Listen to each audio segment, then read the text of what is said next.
Hello students, FIBSc SEM 1 Zoology Unit 3rd Genetics and Animal Biotechnology Syllabus Point Introduction to Gene, Introduction to Mendelian Laws of Heredity.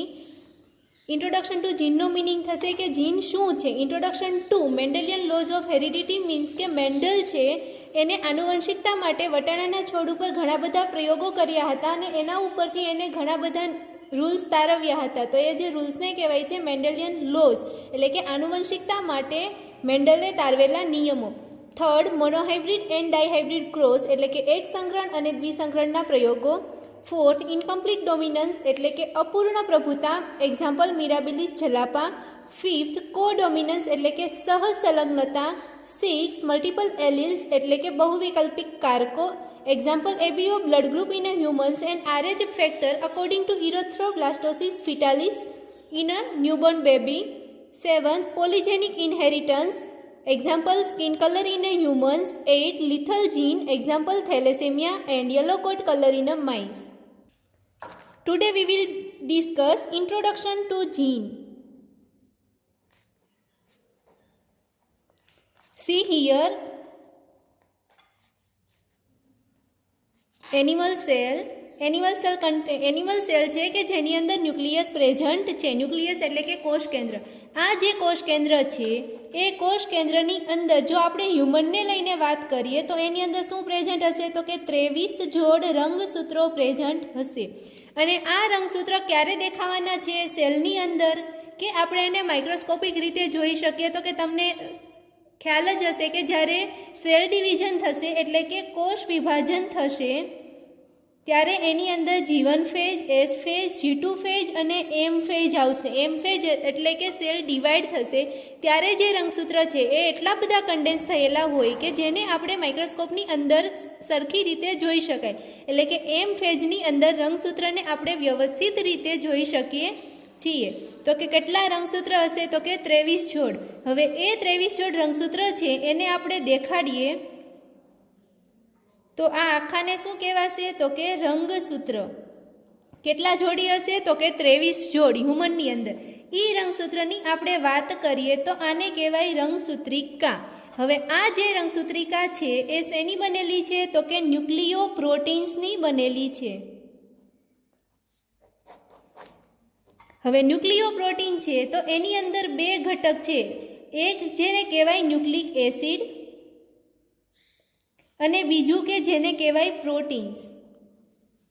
બરાબર. હવે એ સ્ટ્રક્ચરને આપણે zoom કરીએ તો કે થોડું એવું ઝૂમ કરીએ તો એ સ્ટ્રક્ચર તમને આવું દેખાશે કે એક લાંબી દોરા જેવી રચના છે કે જેને તમે કહો છો ન્યુક્લિક એસિડ અને બીજું તમને બીડ જેવી રચના જોવા મળે છે જેને કહેવાય પ્રોટીન. અને પ્રોટીનનું નામ છે હિસ્ટોન પ્રોટીન. અને આ જે શું છે તો કે ન્યુક્લિક એસિડ. બરાબર. હવે એ સ્ટ્રક્ચરને આપણે ફરીથી ઝૂમ કરીએ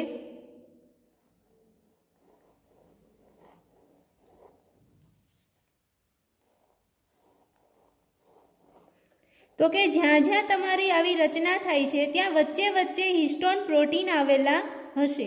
એટલે કે હિસ્ટોન પ્રોટીનની ફરતે ન્યુક્લિક એસિડ છે એ વાઉન્ડ થયેલું હશે અને વાઉન્ડ થઈને એટલું બધું કન્ડેન્સ થશે કે જેના લીધે આ જે આખું ન્યુક્લિક એસિડ છે કે જેની સાઇઝ છે એ વધારે છે અને ન્યુક્લિયસ કે જેની સાઇઝ છે એ કેવી છે ઓછી છે. તો કે ઓછી સાઇઝની અંદર આ જો લાંબી દોરા જેવી રચના છે કે જેને ન્યુક્લિયસની અંદર સમાઈ જવાનું છે તો એ કેવી રચના થશે તો કે ગૂંચળામય રચના થશે. અને ગૂંચળામય રચના થાય અને આખું ગૂંચવાઈ ન જાય એટલા માટે એની અંદર હિસ્ટોન પ્રોટીન આવેલા છે કે જેના લીધે જો તમે એને છૂટું પાડવું હોય તો એ ત્યાંથી એને વ્યવસ્થિત રીતે છૂટું પાડી શકે. એટલે કે હિસ્ટોન પ્રોટીનની ફરતે એવી રીતે ન્યુક્લિક એસિડ વાઉન્ડ થશે કે એ ગૂંચળામય રચના છે પણ એનું આખું ગૂંચળું બની જશે નહીં, એ વ્યવસ્થિત રીતે કન્ડેન્સ થઈ અને ન્યુક્લિયસની અંદર શું થઈ જશે તો કે સમાઈ જશે. હવે આ જે રચના છે એને આપણે જો ઝૂમ કરીએ તો એ કેવી રચના છે તો કે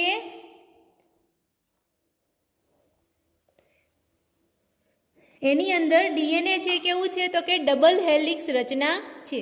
ડબલ હેલિક્સ રચના છે એની અંદર પાછું શું પ્રેઝન્ટ હશે તો કે ન્યુક્લિયોટાઇડ પ્રેઝન્ટ હશે. એટલે કે એ રચના ડબલ હેલિક્સ છે અને વચ્ચે વચ્ચે એ કોના ફરતે તો કે હિસ્ટોન પ્રોટીનની ફરતે જે રચના છે એ વાઉન્ડ થશે. તો હવે આપણે અહીંયા ડીએનએની વાત કરીએ.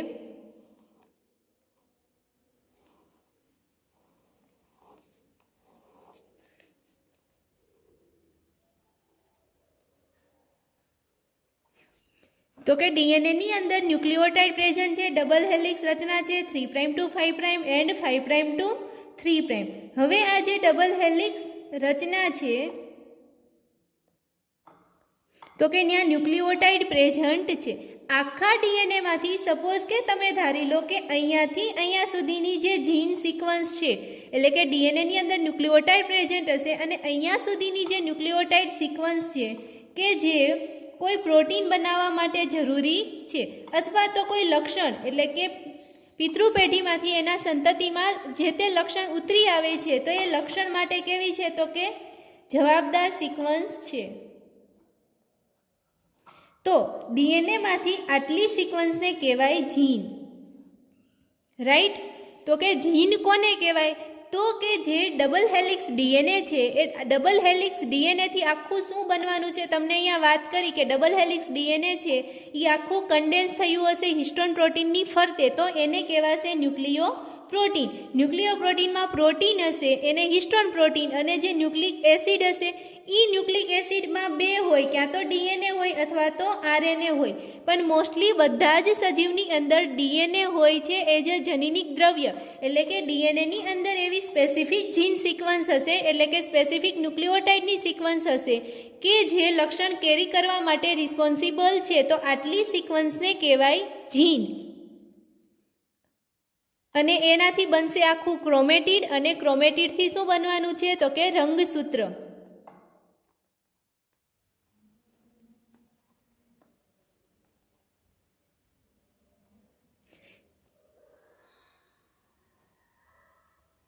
આવી રીતે આખી ન્યુક્લિયોટાઇડની શું હશે અરેન્જમેન્ટ હશે તો કે તમે જીન સિક્વન્સ લખો અહીંયાથી જોઈને લખી શકો AG એટલે adenine, guanine, thiamine, cytosine, adenine, thiamine, guanine, adenine. મેં કીધું કે આટલા પોર્શનની અંદર જે જીન સિક્વન્સ છે એ કોઈ સ્પેસિફિક લક્ષણ કેરી કરવા માટે ઇમ્પોર્ટન્ટ છે તો આટલાને કહેવાય જીન સિક્વન્સ. એટલે કે આખું ડીએનએ છે એટલે કે 23 જોડ જે રંગસૂત્ર છે એના જે ડીએનએ છે એ બધા જ ડીએનએને શું કહેવાશે તો કે જીનોમ.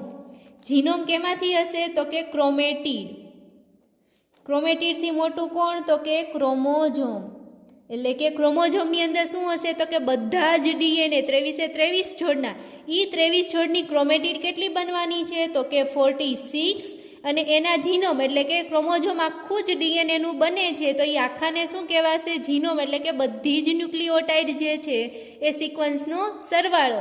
અને જીન કોને કહેવાય તો કે જે ડીએનએ છે એનો કોઈ સ્પેસિફિક ટુકડો એને શું કહેવાશે જીન. એટલે કે શોર્ટ સ્ટ્રેચીસ ઓફ ડીએનએ એટલે કે ડીએનએના કોઈ સ્પેસિફિક ટુકડો કે જે કોઈ લક્ષણ કેરી કરવા માટે રિસ્પોન્સિબલ છે તો એને કહેવાય જીન. તમને અત્યારે જે એક્સપ્લેન કર્યું એ વાત આપણે કરીએ તો કે ડીએનએ જનીનિક દ્રવ્ય તરીકે ઓળખાય છે કારણ કે રંગસૂત્ર એટલે કે ક્રોમોઝોમ મુખ્યત્વે ન્યુક્લિયો પ્રોટીન ધરાવે છે. એટલે તમે અહીંયા જુઓ કે આ રંગસૂત્ર હતું એમાંથી ક્રોમેટિડ અને એને ઝૂમ કર્યું તો કે શેનું બનેલું છે તો કે ન્યુક્લિક એસિડ અને પ્રોટીનનું બનેલું છે. એટલે કે રંગસૂત્ર છે એ ન્યુક્લિયો પ્રોટીન ધરાવે છે.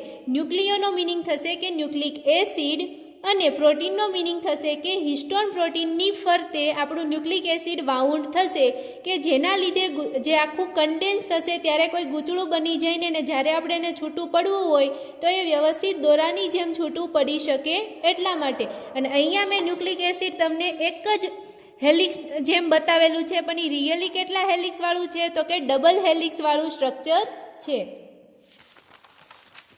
હવે ન્યુક્લિયો પ્રોટીનને બે મુખ્ય ઘટકો હોય છે ન્યુક્લિક એસિડ અને પ્રોટીન. હવે જે આપણે કીધું કે ન્યુક્લિક એસિડ એટલે કે ડીએનએ કે આરએનએ એની અંદર સ્પેસિફિક જીન સિક્વન્સ હશે, એટલે કે ન્યુક્લિક એસિડ ચોક્કસ જનીન દ્રવ્ય ધરાવે છે, એટલે કે ડીએનએની અંદર કોઈ સ્પેસિફિક એવા ન્યુક્લિઓટાઇડની સિક્વન્સ હશે અમુક અંતરે કે જે આપણા લક્ષણ કેરી કરવા માટે જવાબદાર છે. તો કે બધા જ સજીવમાં ડીએનએ જનીન દ્રવ્ય તરીકે જોવા મળ્યું છે, જે વારસાગત લક્ષણોના અનુગમન માટે જવાબદાર છે. આમ જનીન ડીએનએના અણુઓ છે, એટલે જનીન કોને કહેવાય? તો કે જનીન છે એ ડીએનએના અણુઓ છે, એટલે કે ડીએનએના કોઈ સ્પેસિફિક ટુકડાને આપણે શું કહીશું? જીન.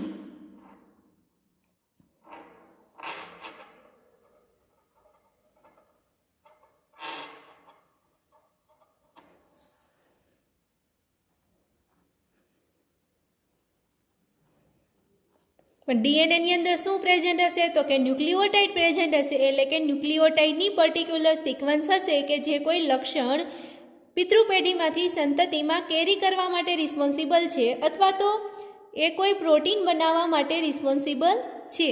તો વિલિયમ બેટ્સને પ્રથમવાર 1906માં જનીનવિદ્યા શબ્દ વાપર્યો, એટલે જનીનવિદ્યા એટલે કે જીનેટિક્સ વર્ડ યુઝ કર્યો. એ જીનેટિક વર્ડ છે એ ગ્રીક ભાષામાંથી આવેલો છે, જેનો મિનિંગ શું થશે? ટુ બીકમ, એટલે કે હોવો એવું થાય છે.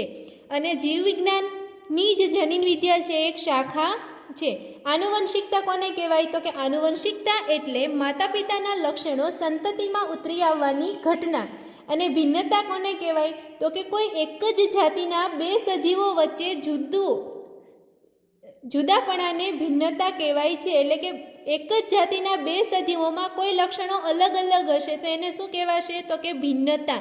આ લક્ષણો છે એ અલગ અલગ છે એ કોના લીધે છે? તો કે બીકોઝ ઓફ જીન, કે જીનની જે પર્ટિક્યુલર સિક્વન્સ છે એની અંદર કંઈ મ્યુટેશન કે એવું થઈ ગયું તો પણ એ અલગ પડી જશે, અથવા તો એ જીન સિક્વન્સ અલગ અલગ છે કે જેના લીધે લક્ષણો છે એ સેમ હોતા નથી. હવે આનુવંશિકતાની ઐતિહાસિક પશ્ચાત ભૂમિકા એટલે કે આનુવંશિકતાની હિસ્ટ્રીની આપણે વાત કરીએ તો કે આનુવંશિકતાની સંકલ્પના એ કંઈ નવી નથી. એટલે કે 6000 યર્સ પહેલાં આપણે જે માણસો હતા એ ઘોડા, ગધેડાઓ અને ખજૂરમાં પસંદગીપાત્ર સંકરણ કરાવતા કે જેના લીધે આપણને બેટર ક્વોલિટીના એનિમલ મળે કે બેટર ક્વોલિટીના વનસ્પતિ કે ખજૂર, બરાબર. તો કે પહેલાં પણ બેબીલોન અને એસિરિયાની પ્રાચીન સંસ્કૃતિ દરમિયાન કરવામાં આવતું હતું, એટલે કે આ બધું સંકરણ છે એ 6000 યર્સ અગો પણ કરવામાં આવતું હતું. અને ઘોડા અને ગધેડા વચ્ચે સંકરણ કરાવીને જે એનિમલ પ્રાપ્ત થાય છે એને શું કહેવાય છે? તો કે ખચ્ચર. પ્રાચીન ચીની લિપિમાં ડાંગરની ઉત્તમ જાતો પેદા કરવાના ઉલ્લેખો 5000 યર અગો દર્શાવેલા છે, એટલે કે ચીની લિપિમાં આવી વાત કરી હતી કે ડાંગરની વચ્ચે જો તમે કોઈ બી રીતે સંકરણ કરાવશો તો એમાંથી બેટર ક્વોલિટીના ડાંગર છે એનું આપણે ઉત્પાદન કરી શકાય.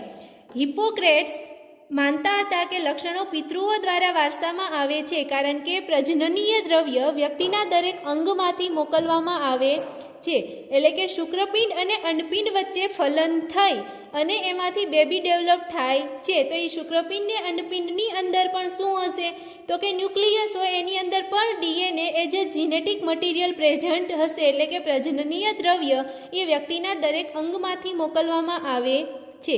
ગ્રેગર જોન મેન્ડલ દ્વારા 1866ના વૈજ્ઞાનિક શોધપાત્ર પુનઃ પ્રકાશિત થયા અને આનુવંશિકતાનું વિજ્ઞાન અને ભિન્નતા જનીન વિજ્ઞાન આધારિત વૈજ્ઞાનિક સિદ્ધાંતો 1900માં સ્થપાયા.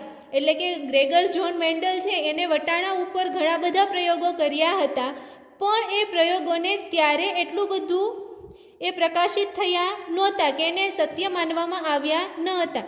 પણ એમના મૃત્યુ બાદ 1900ની અંદર એ બધી વાતને જેના પ્રકાશિત કરેલા જે બધા પ્રકાશનો હતા એનો ડિટેલમાં સ્ટડી કરી અને પછી એને આપેલા જે નિયમો છે એ બહાર પાડવામાં આવ્યા. એટલે કે મેન્ડલના કાર્કોનો મિનિંગ થશે જીન. પણ મેન્ડલે જ્યારે પ્રેક્ટિકલ કર્યો વટાણાની અંદર એક સંકરણ અને દ્વિસંકરણના પ્રયોગો, ત્યારે એને ખબર પડી કે જે કંઈ લક્ષણો કેરી કરવા માટે કોઈ ચોક્કસ જીન એની અંદર પ્રેઝન્ટ છે, પણ એ જીન વર્ડ ત્યારે ડિસ્કવર થયો નહોતો. એટલા માટે એને એવી વાત કરી કે આ લક્ષણ કેરી કરવા માટે કોઈ સ્પેસિફિક કારકો જવાબદાર છે અને એ અલગ અલગ કારકોના લીધે જ અલગ અલગ લક્ષણ છે એ જોવા મળે છે એટલે કે જીન છે એને પહેલાં મેન્ડલે એને કારકો કહ્યા, પછી પાછળથી એને જીન તરીકે ઓળખાવવામાં આવ્યા. તો કે મેન્ડલના કારકો કે જે આનુવંશિક માહિતીના વાહકોને જ જોહાન્સન દ્વારા 1909માં જનીન તરીકે ઓળખાવ્યા. એટલે કે જે મેન્ડલે જેને કારકો કીધા હતા એને 1909માં જોહાન્સને એને શું કીધું તો કે જીન તરીકે ઓળખાવ્યા. પણ આ જે ગ્રેગર જોન મેન્ડલે બધા પ્રેક્ટિકલ કર્યા હતા એના મૃત્યુ થઈ ગયા બાદ એના પ્રકાશનો છે એ ફરીથી રીડ કરવામાં આવ્યા કોઈ બીજા સાયન્ટિસ્ટ દ્વારા, અને પછી એને માન આપ્યું કે આ મેન્ડલ છે એની જે વાત હતી એ બધી કેવી છે તો કે ટ્રુ છે. અને ગ્રેગર જોન મેન્ડલ જનીન વિદ્યાના પિતા તરીકે ઓળખાય છે. એટલે કે એમના મૃત્યુ થઈ ગયું અને પછી જ્યારે એના જે પ્રકાશનો હતા એને પુનઃ પ્રકાશિત કર્યા અને ત્યારબાદ એને જનીન વિદ્યાના પિતા તરીકે ઓળખાવવામાં આવ્યા. હવે મેન્ડલનું કાર્ય અને તેની સફળતા માટેના કારણો. તો કે મેન્ડલે જે પ્રેક્ટિકલ કર્યા છે કોના ઉપર કરેલા છે તો કે વટાણા ઉપર. તો કે વટાણાને કહેવાય ગાર્ડન પી, એનું સાયન્ટિફિક નામ છે પીસમ સટાઇવમ. પીસમ સટાઇવમ સાયન્ટિફિક નામ છે, એટલા માટે જ્યારે પણ તમે સાયન્ટિફિક નેમ લખો ત્યારે એની નીચે અંડરલાઇન કરવાની રહેશે. કેમ કે સાયન્ટિફિક નામ છે એ ઇટાલિક વર્ડમાં લખાય છે અને ઇટાલિક વર્ડ છે એ બુકની અંદર ઇટાલિકમાં લખેલા હશે તો એની નીચે અંડરલાઇન હશે નહીં. પણ આપણે જ્યારે પણ ઇટાલિક વર્ડ લખીએ ત્યારે એની નીચે અંડરલાઇન કરવાની થાય છે. અને અંડરલાઇન કરો ત્યારે પણ પ્રજાતિ અને જાતિની નીચે અલગ અલગ અંડરલાઇન કરવાની છે, કોઈ વાર એક જ અંડરલાઇન ડ્રો કરવાની છે નહીં. એટલે કે અહીંયા વટાણાનું સાયન્ટિફિક નામ છે પીસમ સટાઇવમ. તો પીસમ સટાઇવમ ઉપર એમને વર્ક કર્યું તો એમને સફળતા મળવા માટેના શું કારણો છે. હવે સપોઝ કે આપણે હ્યુમન ઉપર કોઈ રિસર્ચ કરવું હોય આનુવંશિકતાનું તો કરી શકાય નહીં, કેમ કે જે હ્યુમન ઉપર રિસર્ચ કરે છે આનુવંશિકતાનું તો શું થશે કે એ હ્યુમન ઉપર પ્રેક્ટિકલ કરશે અને બીજી એની સંતતિ જનરેટ થાય ને એની રાહ જોવે એવું બધું કરે ત્યાં તો જે માણસ હશે એની પોતાની એજ છે એ વધી જાય. જ્યારે વટાણા છે એના શું એડવાન્ટેજીસ છે તો કે વટાણાના છોડને ખુલ્લી જગ્યાએ ઉછેરવા સરળ છે. વટાણાના પુષ્પો સામાન્ય રીતે સ્વફલન કરે છે. સ્વફલન પુષ્પ ક્યારે કરશે તો કે કોઈ પુષ્પ છે એ એક જ પુષ્પની અંદર સ્ત્રીકેસર અને પુંકેસર પ્રેઝન્ટ હશે. ઉપર જે હશે એ શું હશે તો કે સ્ત્રીકેસર અને સાઈડમાં જે હશે એ પુંકેસર. જો તમે જાસૂદના પુષ્પની વાત કરો તો એક જ પુષ્પ છે કે જેની અંદર સ્ત્રીકેસર અને પુંકેસર આવેલા છે. તો કે આ જે સ્ત્રીકેસર છે અને આ પરાગરજ હશે એ શું થશે તો કે એની ઉપર ચોંટશે અને એ સ્વફલન કરશે. એટલે કે વટાણામાં પુષ્પો સામાન્ય રીતે સ્વફલન કરે છે અને વટાણાની અંદર પરફલન કરાવવું પણ સરળ છે. વટાણાનો છોડ વિરોધાભાસી લક્ષણો દર્શાવે છે. એટલે કે વટાણાના ઊંચા છોડ અને નીચા અથવા તો ગોળ બીજ, ખરબચડા બીજ, બીજનો આકાર અલગ અલગ હોય, શીંગ હશે તો કે ફૂલેલી હશે, ગડીવાળી હશે. તો કે વટાણાનો જે છોડ છે એનો પ્લાન્ટ છે એ વિરોધાભાસી લક્ષણો દર્શાવે છે. વટાણાની સંકર જાતો ચોક્કસપણે ફળદ્રુપ હોય છે. એટલે કે વટાણાની કોઈ બે જાતિ વચ્ચે જ્યારે ફલન કરાવીએ અને એનાથી જે નવો છોડ જનરેટ થશે એ પણ કેવો છે તો કે ફળદ્રુપ છે. મહદઅંશે કૃત્રિમ ફલન સફળ નીવડ્યા હતા. એટલે કે આપણે જે ઈચ્છતા હોઈએ કે એવી રીતે આપણે જો એને ફલન કરાવવું હોય તો એ પણ સફળ નીવડ્યા હતા. તેમણે મોટાભાગના પ્રયોગોમાં એક જ સમયે એક જ લક્ષણની આનુવંશિકતાનો અભ્યાસ કર્યો હતો. એટલે કે જ્યારે એમને એવું વિચાર આવે કે અત્યારે મારે પ્રેક્ટિકલ કરવો છે કોઈ ઊંચા છોડ અને નીચા છોડ વચ્ચે, તો એ ઘણા બધા ગાર્ડનની અંદર વટાણાના છોડ ઉગાડશે અને એની અંદર પ્રેક્ટિકલ કરશે. એવું નહીં કે એક જ છોડ ઉપર પ્રેક્ટિકલ કરી અને કોઈ તારણ આપી દે. એટલે કે મોટાભાગના પ્રયોગોમાં એક જ સમયે એક જ લક્ષણની આનુવંશિકતાનો અભ્યાસ કર્યો હતો. તેમણે તેમાં પ્રાપ્ય આંકડાકીય પરિણામોને નિભાવ્યા હતા.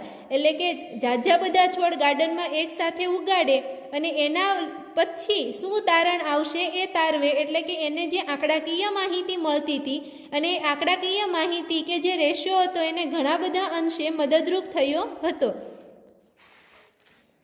હવે આપણે વાત કરીએ કે મેન્ડલે બે છોડ કે જે લક્ષણની બાબતમાં અલગ પડતા હોય તેઓ વચ્ચે પરફલન કર્યું.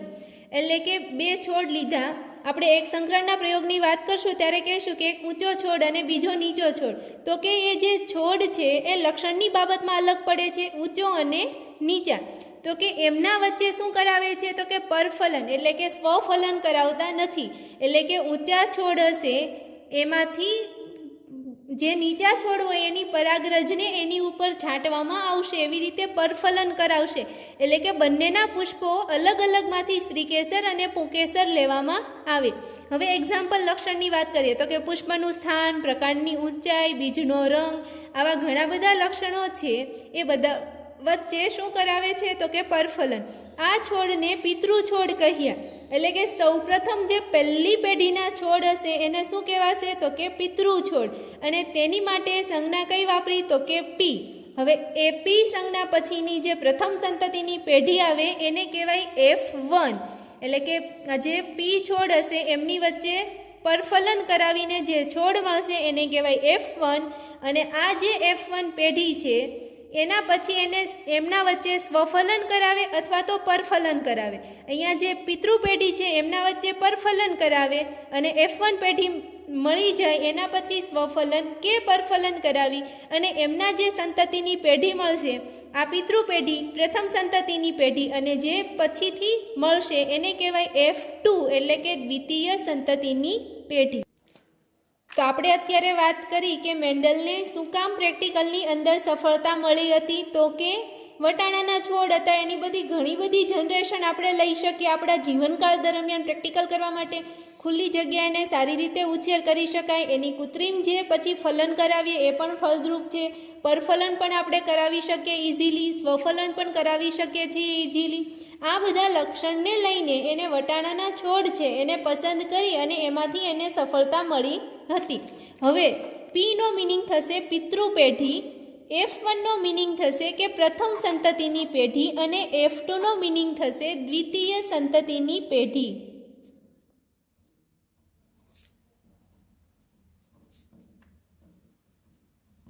હવે પિતૃ પેઢી છે એ જે છોડ છે એને લેવાના અને એમની વચ્ચે શું કરાવવામાં આવે છે તો કે પરફલન. અને પ્રથમ સંતતિની પેઢીમાંથી આપણે જ્યારે દ્વિતીય સંતતિની પેઢી મેળવવી હોય ત્યારે એમની વચ્ચે પરફલન કરાવશે અથવા તો સ્વફલન કરાવશે. હવે આપણે અત્યારે વાત કરીએ એક સંકરણના પ્રયોગો.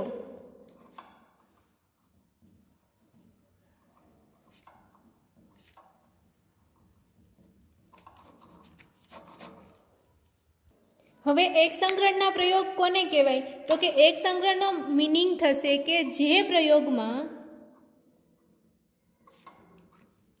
ફક્ત એક જ લક્ષણનું વારસાગમન નક્કી કરવામાં આવે તેને એક સંકરણના પ્રયોગ કહેવાય છે. એક સંકરણનો પ્રયોગ એટલે કે આની અંદર આપણે કોઈ એક જ કેરેક્ટર લેવાનું છે વટાણાના છોડનું, કે ઊંચા છોડ યાની તો નીચા છોડ, કે બીજનો રંગ લઈ લેશો તમે, બીજનો આકાર તો કે બીજની શીંગનો આકાર તો કે શીંગ છે એ ફૂલેલી છે કે ખરબચડી, પણ કોઈ બે લક્ષણ એક જોડે લેવાના છે નહીં. અહીંયા આપણે ઊંચા અને નીચા છોડને લઈને વાત કરીએ તો કે મેન્ડલે F1 પેઢી એટલે કે પિતૃ પેઢીની અંદર શું કર્યું તો કે ઊંચા છોડને લીધા અને બીજા કયા છોડને લીધા તો કે નીચા છોડને. અહીંયા ટીનો મિનિંગ થશે ઊંચા છોડ માટેના જીન અને જે સ્મોલ ટી છે એનો મિનિંગ શું થશે તો કે નીચા છોડ માટેના જીન. આ જે છે એની વચ્ચે શું કરાવે છે તો કે આપણે વાત કરી કે જે પિતૃ પેઢી હશે એની વચ્ચે પરફલન કરાવવાનું છે. જો સ્વફલન થાય તો ઓટોમેટિક જે પુષ્પના પરાગરજ હશે બરાબર તો કે એ ઓટોમેટિક સ્ત્રી કેસર પર જશે, પણ અહીંયા આપણે પરફલન કરાવીએ છીએ તો કે પરફલનનો મિનિંગ થશે કે જે ઊંચા છોડ છે એનું પુષ્પ હશે. સપોઝ કે આનું સ્ત્રી કેસર છે, આ એના શું છે નીચેના જે છે એ પુકેસર. તો કે અપરિપક્વ જ્યારે પુષ્પ હશે એટલે કે પુષ્પ છે એ પરિપક્વ થયું નથી એટલે કે ત્યારે એના જે પુકેસર છે એને શું કરી નાખવાના છે તો કે દૂર કરી નાખવાના છે. કેમાંથી તો કે ઊંચા છોડમાંથી. અને જે એના સ્ત્રી કેસર છે એને આપણે પુંકેસર દૂર કરી લીધા પછી વ્યવસ્થિત રીતે પેપર કોથળીથી ઢાંકી દેવાનું છે એ આખા પુષ્પને. હવે પેપર કોથળીથી એને તમે ઢાંકી દો છો અને પછી એને પરિપક્વ થવા દેવાનું છે. એના પુંકેસર દૂર થઈ ગયા છે, બરાબર, એટલે કે પરાગરજ જતી રહી છે. ખાલી ને ખાલી શું રહ્યું છે? સ્ત્રી કેસર. અને એને પેપર કોથળીથી ઢાંકી દો એટલે એમાંથી એને ઓક્સિજન મળી રહેશે અને એ પરિપક્વ થશે. હવે અહીંયા નીચા છોડ છે એમાં આવી જ રીતે હશે કે અહીંયા સ્ત્રી કેસર હશે, અહીંયા શું હશે? તો કે પુંકેસર, બરાબર. તો કે આ જે સ્ત્રી કેસર છે એને લઈ અહીંયા જે પુંકેસર છે, સોરી, અહીંયાથી આપણે પુંકેસર દૂર કરી નાખ્યા હતા, એટલે કે હવે અહીંયા એનું ફલન થયું હશે નહીં, એનું સ્વફલન નહીં થાય. એટલે કે અહીંયા નીચા છોડ હતા એમાંથી એના પુંકેસર લઈ અને આ સ્ત્રી કેસર ઉપર શું કરવાના છે? તો કે છાંટવાના છે. એટલે છાંટશો એટલે શું થશે? તો કે એની વચ્ચે ફલન થશે. કેમ કે સ્ત્રી કેસર અને પુંકેસર વચ્ચે ફલન થાય અને પછી શું બનવાનું હોય? ફલિતાંડ. પણ એ ફલિતાંડ બનશે તો કે એ સ્વફલન નથી. કેમ કે અહીંયા જે પુષ્પ હતા એના એ જ પુષ્પની જો પરાગરજ એ સ્ત્રી કેસર પર પડે તો એને કહેવાય સ્વફલન. પણ અહીંયા પુંકેસર દૂર કરી લીધા છે, પુષ્પ અપરિપક્વ હતું ત્યારે, અને પછી તમે કોઈ બીજા પુષ્પની પરાગરજ એના પર છાંટો છો, એટલે કે પુંકેસર એના પર છાંટો છો, તો એને કહેવાય પરફલન. હવે આવી રીતે આપણે પરફલન કરાવીએ છીએ તો આપણને રિઝલ્ટમાં શું મળશે? તો અહીંયા પાછળ ફરીથી દેખાડું. ટીટી અને સ્મોલ ટીટી એટલે આ કોના માટે જવાબદાર જીન છે? કેપિટલ ટી એ ઊંચા છોડ માટે અને સ્મોલ ટી એ નીચા છોડ માટે જવાબદાર છે. એને કહેવાય પિતૃપેઢી.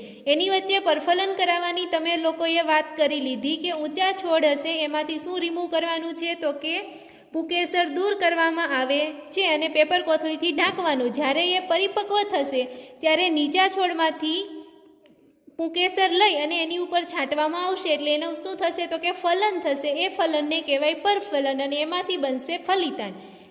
તો અહીંયા આપણને જે હવે પ્રથમ સંતતિની પેઢી મળશે એ કેવી મળશે? તો કે એક આ ટી જીન અને બીજું આ ટી જીન આવશે, એટલે કે કેપિટલ ટી સ્મોલ ટી, અને અહીંયા કેપિટલ ટી અને આ સ્મોલ ટી આવવાનું છે એટલે બનશે કેપિટલ ટી સ્મોલ ટી.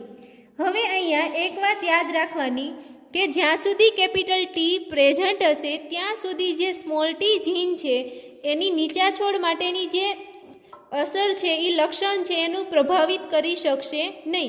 કેમ કે અહીંયા કેપિટલ ટી છે એને કહેવાય પ્રભાવી જીન અને સ્મોલ ટીને કહેવાય પ્રચ્છન્ન જીન. એટલે કેપિટલ ટી જ્યાં સુધી પ્રેઝન્ટ છે ત્યાં સુધી એનો પ્રભાવ દેખાડશે. એટલે અહીંયા જે છોડ છે એ કેવા થશે? તો કે ઊંચા છોડ. બધા જ જે થવાના છે જે પ્લાન્ટ એ કેવા થવાના છે? તો કે ઊંચા. હવે F1 પેઢી પછી આપણે વાત કરીએ તો કે F2. તો F2ની અંદર આપણને કેવા મળવાના છે? તો કે એની વાત કરી લ્યો. તો કે F2 પેઢીની અંદર એક તો આ કેપિટલ ટી અને પ્લસ કેપિટલ ટી એટલે કેપિટલ ટી, અથવા તો બીજો એવો ચાન્સીસ છે કે આ કેપિટલ ટી છે એની જોડે સ્મોલ ટી બાઇન્ડ થાય, તો કે કેપિટલ ટી સ્મોલ ટી. અહીંયા કેપિટલ ટીની જોડે સ્મોલ ટી બાઇન્ડ થવાના પણ ચાન્સીસ છે, અને અહીંયા જે છે એ સ્મોલ ટીની જોડે સ્મોલ ટી બાઇન્ડિંગ થશે, રાઈટ. તો કે અહીંયા F2 પેઢીની અંદર આપણને અલગ અલગ પ્રકારના છોડ મળે છે. તો કેપિટલ ટી બંને કેપિટલ ટી છે તો કેવા હોવાના છે? ઊંચો છોડ. અહીંયા કેપિટલ ટી અને સ્મોલ ટી પ્રેઝન્ટ છે, એમાં કેપિટલ ટી એ પ્રભાવી જીન છે એટલા માટે શું થશે? તો કે ઊંચો છોડ. Same here. અને અહીંયા સ્મોલ ટી છે એટલે કે પ્રભાવી જીન જે એ પ્રેઝન્ટ છે નહીં, તો પછી એ પ્લાન્ટ કેવો થશે? તો કે નીચો. તો આપણને જે મળે છે એમાં કેટલા ઊંચા છોડ મળે છે? તો કે 3, અને નીચા છોડ તો કે 1. એટલે આપણને જે મળે છે એ કેવું મળે છે? તો કે 3:1. એટલે કે 4 પ્લાન્ટમાંથી 3 પ્લાન્ટ હશે એ કેવા હશે? તો કે ઊંચા, અને 1 પ્લાન્ટ હશે એ કેવો રહેશે? તો કે નીચો. તો આને કહેવાય મેન્ડલનો એક સંકરણનો પ્રયોગ.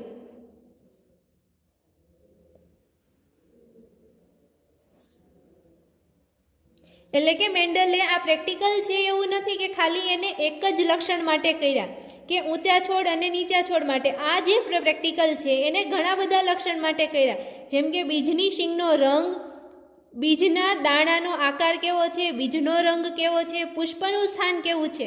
વટાણાની અંદર પુષ્પના સ્થાન પણ અલગ અલગ હશે, કક્ષીય સ્થાન હશે, અગ્રીય સ્થાન હશે.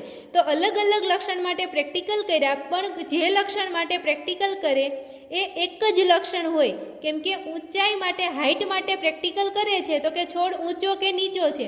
જો વટાણાના બીજ માટે પ્રેક્ટિકલ કરશે તો બીજનો આકાર કેવો છે. એવી રીતે કોઈ એક જ લક્ષણ માટે પ્રેક્ટિકલ કરે તો એને કહેવાય મેન્ડલનો એક સંકરણનો પ્રયોગ.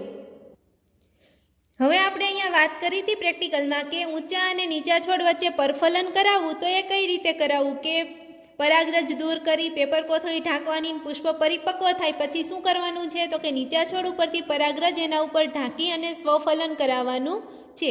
ત્યારબાદ એના જે બીજ બનશે, વટાણાના બીજ, એ એકઠા કરવાના અને એ જે બીજ હશે એને ફરીથી શું કરવામાં આવે તો કે બીજ લઈ અને એને વાવવામાં આવે. અને એ વાવી અને એમાંથી જે છોડ બને એને કહેવાય પ્રથમ સંતતિના છોડ. ત્યારબાદ આ જે છોડ છે એના જે બીજ બનશે એ બીજ લેવામાં આવે અને એ બીજ લઈ એને ફરીથી વાવણી કરે અને જે છોડ બનશે એને કહેવાય F2 પેઢીના છોડ. અને અહીંયા શું કરાવવામાં આવે છે તો કે અહીંયા સ્વફલન કરાવવામાં આવે છે. હવે મેન્ડલે જે વિરોધાભાસી લક્ષણની જોડીઓનો અભ્યાસ કર્યો હતો, એક સંકરણનો પ્રયોગ અલગ અલગ લક્ષણો માટે એને કર્યો હતો.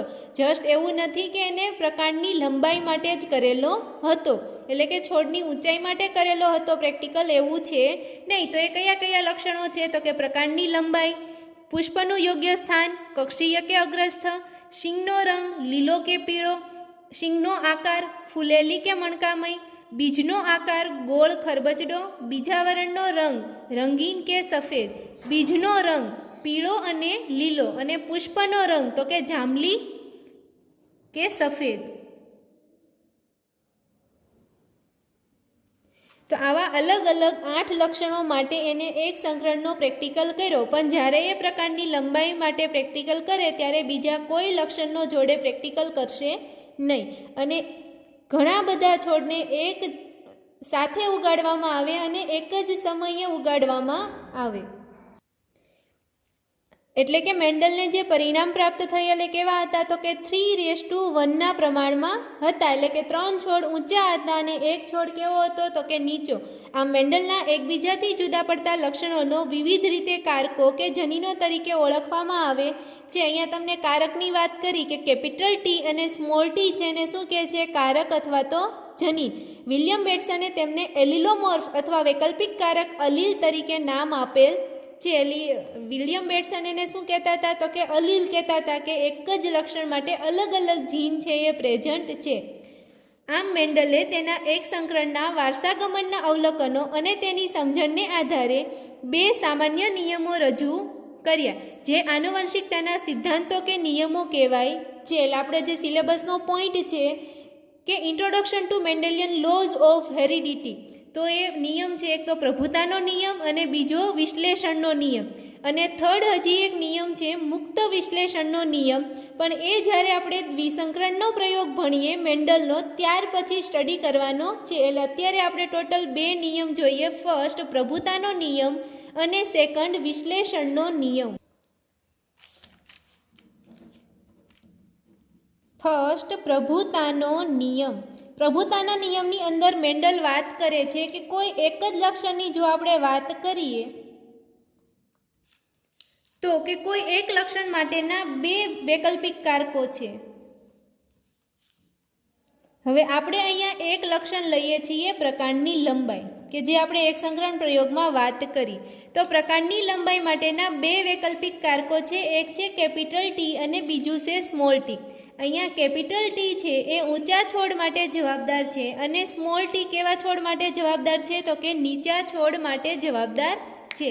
હવે આપણને જે રિઝલ્ટ મળ્યું હતું F2 સંતતિમાં એ capital T, capital T small T, capital T small T અને સ્મોલ ટી, બરાબર. તો કે જ્યાં સુધી કેપિટલ ટી છે એ પ્રેઝન્ટ હશે ત્યાં સુધી સ્મોલ ટી એની અસર છે એ દેખાડશે નહીં. તો અહીંયા કેપિટલ ટીને શું કહેવામાં આવે છે? તો કે પ્રભાવી જીન, એટલે કે પ્રભાવી જનીન કહેવાય છે. એટલે કે જ્યાં સુધી પ્રભાવી જનીન પ્રેઝન્ટ હશે ત્યાં સુધી પ્રચ્છન્ન જનીન હશે એ એની અસર છે એ દેખાડતું નથી. તો એને કહેવાય પ્રભુતાનો નિયમ. હવે આપણે બીજા નિયમની વાત કરીએ તો એને કહેવાય વિશ્લેષણનો નિયમ. તો વિશ્લેષણના નિયમમાં એવું કહેવામાં આવે છે કે F1 સંતતિના જે છોડ હતા એ ઊંચા હતા અને આ નીચા હતા, બરાબર. હવે એનું જ્યારે પરફલન કરાવવામાં આવે ત્યારે જે જીન છે કેવા બને છે? કેપિટલ ટી અને સ્મોલ ટી. તો એ કેપિટલ ટી અને સ્મોલ ટી છે એ અલગ અલગ વૈકલ્પિક કારકો છે, એટલે કે કેપિટલ ટી એ પણ અલગ છે અને સ્મોલ ટી એ પણ અલગ છે. અને એનાથી જે જન્યુઓ બને છે તો એ બંને કારકો છે એ એકબીજા જોડે એક જ ફલિતાંડની અંદર રહે છે. પણ એ ફલિતાંડની અંદર કેવા રહેશે? તો કે મિશ્રિત થયા વગર ભેગા રહેશે. હવે એના પછીથી આપણે જ્યારે સ્વફલન કરાવીએ છીએ ત્યારે આ જે જીન છે એ પાછી એની અસર છે એ અલગ અલગ રીતે દેખાડે, કે જે તમે અહીંયા જોવો છો કે જે હવે આ છોડ વચ્ચે સ્વફલન થઈ અને જે જન્યુઓનું સર્જન થાય છે પેઢીની અંદર F2માં, તો કે F2ની અંદર જો કેપિટલ ટી અને આ ટી જશે તો એ ઊંચો છોડ થશે. હવે આ કેપિટલ ટી અને આ સ્મોલ ટી જશે, બરાબર. આ સ્મોલ ટી અને આ સ્મોલ ટી જાય અને આ ટી અને આ ટી જાય. તો અહીંયા તમે જોવો છો કે ઊંચા છોડમાંની અંદર જે સ્મોલ ટી જીન પ્રેઝન્ટ હતું અને અહીંયા ઊંચા છોડની અંદર સ્મોલ ટી જીન પ્રેઝન્ટ હતું, તો એ બંને ભેગા થાય તો પછી એના લક્ષણો ઊંચા છોડ જેવા રહેતા નથી, કે ભલે ઊંચા છોડની અંદર રહેલું જીન હતું સ્મોલ ટી તે. એટલે કે જ્યારે આપણે ફલન કરાવીએ ત્યારે જો બે વૈકલ્પિક કારકો હોય અને એ બે વૈકલ્પિક કારકો જો ભેગા થઈ અને જન્યુનું સર્જન થાય તો એક જ જન્યુમાં એ મિશ્રિત થયા વગર ભેગા રહે છે. અને જ્યારે એમની વચ્ચે તમે સ્વફલન કરાવશો તો એ એની અસર છે એ પાછી અલગ અલગ દેખાડે છે, કે જે તમે અહીંયા જોવો છો કે અલગ અલગ રીતે એ જન્યુની અંદર જાય છે અને એની અસર અલગ અલગ દેખાડે. એક એક્ઝામ્પલ આપીને મેં તમને અહીંયા વાત કરી કે અહીંયા સ્મોલ ટી જીન, અહીંયા સ્મોલ ટી જીન છે એ થઈ અને જે સ્મોલ ટી બને તો એ છોડ પછી કેવો બનવાનો છે? તો કે નીચો. તો એ કાંઈ ઊંચા છોડની અંદર પ્રેઝન્ટ રહેલા સ્મોલ ટી જીન હતા તો એ કાંઈ ઊંચા બનતા નથી. એટલે કે એ જે સ્મોલ ટી જીન છે એ અહીંયા કેપિટલ ટી ઊંચા છોડ છે તો જન્યુની અંદર એનું મિશ્રિત થઈ જતું નથી, એ અલગ જ રહે છે. તો કે જે તમે અહીંયા જોવો છો કે જ્યારે સંકરણમાં વિરોધી પ્રકારના લક્ષણોની જોડીને સામેલ કરવામાં આવે છે ત્યારે બે કારકો, એટલે કે જે વૈકલ્પિક કારકો ટી અને સ્મોલ ટી છે એ મિશ્રિત થયા વગર ભેગા રહે છે. એટલે કે જ્યારે ટી બને છે ત્યારે એ જે કેપિટલ ટીની અંદર સ્મોલ ટી મિશ્રિત થઈ જતું નથી, ભલે એ ઊંચો છોડ બને. અને જ્યારે આવા સંકરણ દ્વારા જન્યુઓનું સર્જન થાય છે, એટલે કે આ તમારું F1 પેઢીનું બન્યું. હવે જ્યારે F2 પેઢી એટલે કે દ્વિતીય સંતતિની પેઢી બનશે ત્યારે બંને કારકો એકબીજાથી અલગ પડે છે. અને તમે એ જોવો છો પ્રેક્ટિકલની અંદર કે બંને કારકો પોતપોતાની રીતે જન્યુઓ બનાવે છે અને તે પૈકીનું એક જ કારક જનનકોષમાં દાખલ થાય છે. આ રીતે કોઈપણ જનનકોષ લક્ષણોની અભિવ્યક્તિ માટે એક જ જનીન ધરાવે છે, એટલે કે લક્ષણની અભિવ્યક્તિ માટે જીન કેટલા હોય? એક. અને તેને જનનકોષની શુદ્ધતાનો નિયમ પણ કહે છે. એટલે કે સજીવ કોઈ લક્ષણ માટે સમયુગ્મી કે વિષમયુગ્મી હોઈ શકે, પરંતુ તેના જન્યુઓ લક્ષણની જે તે અભિવ્યક્તિ માટે શુદ્ધ જ હોય છે. એટલે કે ભલે કેપિટલ ટી સ્મોલ ટી જીન જો બનશે એનું જનીન અને ઊંચો છોડ હોય, પરંતુ જ્યારે એ છૂટું થઈને સ્મોલ ટી બનવાનું છે F2 પેઢીમાં, તો એ જન્યુ એટલે કે સ્મોલ ટી હશે એ એનું લક્ષણ જાળવી રાખશે અને છોડને કેવો બનાવશે? તો કે નીચો છોડ જ બનાવશે.